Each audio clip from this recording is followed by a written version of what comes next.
GNSS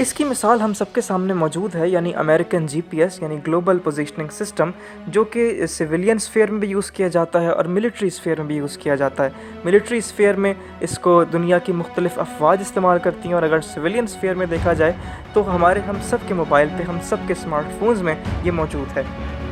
دوستو، American global positioning system کے علاوہ بھی 3 اور طرح کے GNSS سسٹمز دنیا میں استعمال کیے جاتے ہیں۔ اس میں رشین گلوناز، یورپین گیلیلیو اور Chinese BeiDou global navigation satellite systems شامل ہیں۔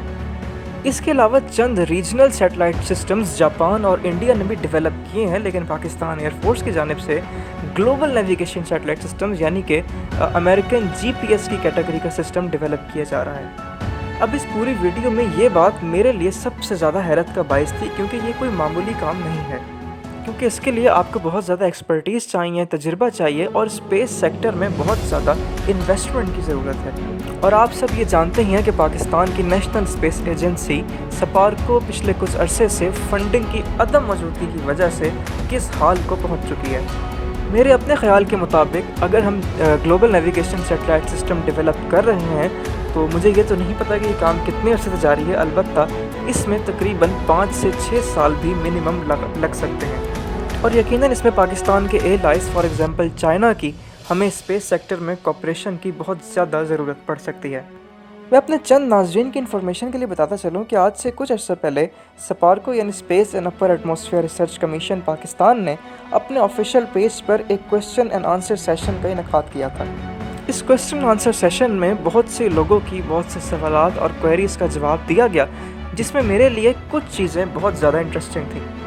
ایک سوال کے جواب میں سپارکو کا یہ کہنا تھا کہ پاکستان اپنا ایک انڈیجنس راکٹ ڈیولپ کرے گا، اور اس وقت سپارکو نے 2 اہم پروجیکٹس کو انڈرٹیک کیا ہوا ہے۔ ان میں سے ایک پروجیکٹ پاکستان کے ریموٹ سینسنگ سیٹلائٹ سے ریلیٹڈ تھا، جو کہ یقیناً آپ لوگ جانتے ہی ہوں گے، اور اس حوالے سے بھی ہم نے پہلے ایک ویڈیو بنائی تھی اپنے شروع کی ویڈیوز میں۔ جبکہ دوسرے پروجیکٹ کے بارے میں سپارکو کا یہ کہنا تھا کہ یہ ایک اسپیشل پروجیکٹ ہے، اور اس کے بارے میں سپارکو نے کوئی ڈیٹیلز شیئر نہیں کی تھی۔ اب میرے لیے یہ بہت زیادہ حیرت کی بات تھی، اور میں اب تک اس بارے میں تجسس کا شکار تھا۔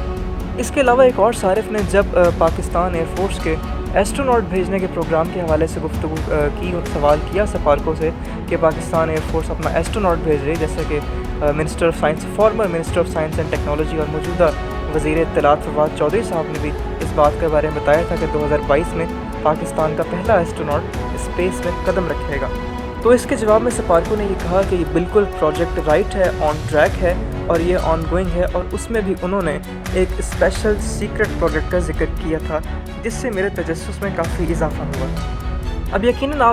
ہمارے بہت سے دوست پریشان بھی ہوں گے اس بات پہ، یا سوچ بھی رہے ہوں گے کہ ابھی حال ہی میں Pakistan air force, Pakistan army اور پاکستان نیوی نے اپنا تمام تر میسائلز اور تمام تر جو ہمارے عسکری ایسٹس ہیں ان سب کو امریکن GPS سے کنورٹ کر کے چائنیز بیڈو کی طرف وہ لے کر آئے ہیں، اور یہ کہا جاتا ہے کہ چائنیز بیڈو امریکن GPS سے کئی گنا زیادہ ایکوریٹ ہے، اور چائنا نے پاکستان کے علاوہ اپنا BeiDou satellite system, global navigation satellite system کسی سے بھی شیئر نہیں کیا ہے۔ تو اب یقیناً ہم سب کے ذہن میں یہ سوال آتا ہے کہ بیڈو جیسے سسٹم کے ہوتے ہوئے پاکستان ایئر فورس یا مسلح افواج پاکستان کے لیے ایک indigenously developed global navigation satellite system کی کیا ضرورت محسوس ہوئی؟ تو اس بارے میں میری یہی رائے ہے کہ ہمیں ہر طرح کے حالات کے لیے خود کو تیار کرنا ہے،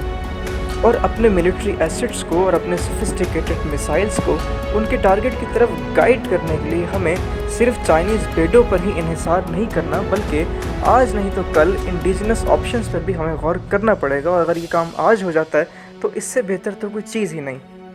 اگر ہم پاکستان کے انڈیجنسلی ڈیولپڈ GNSS کے اسکوپ کی بات کریں تو اس کے بارے میں میری یہ رائے ہے کہ شروع میں اسے پاکستان ایئر فورس یا پاکستان کی مسلح افواج صرف ملٹری اسفیئر میں استعمال کریں گی۔ اس کو ملٹری اسفیئر میں استعمال کیا جائے گا، ملٹری اسفیئر میں ٹیسٹ کیا جائے گا، اور ملٹری اسفیئر میں ہی اس کو میچور کیا جائے گا،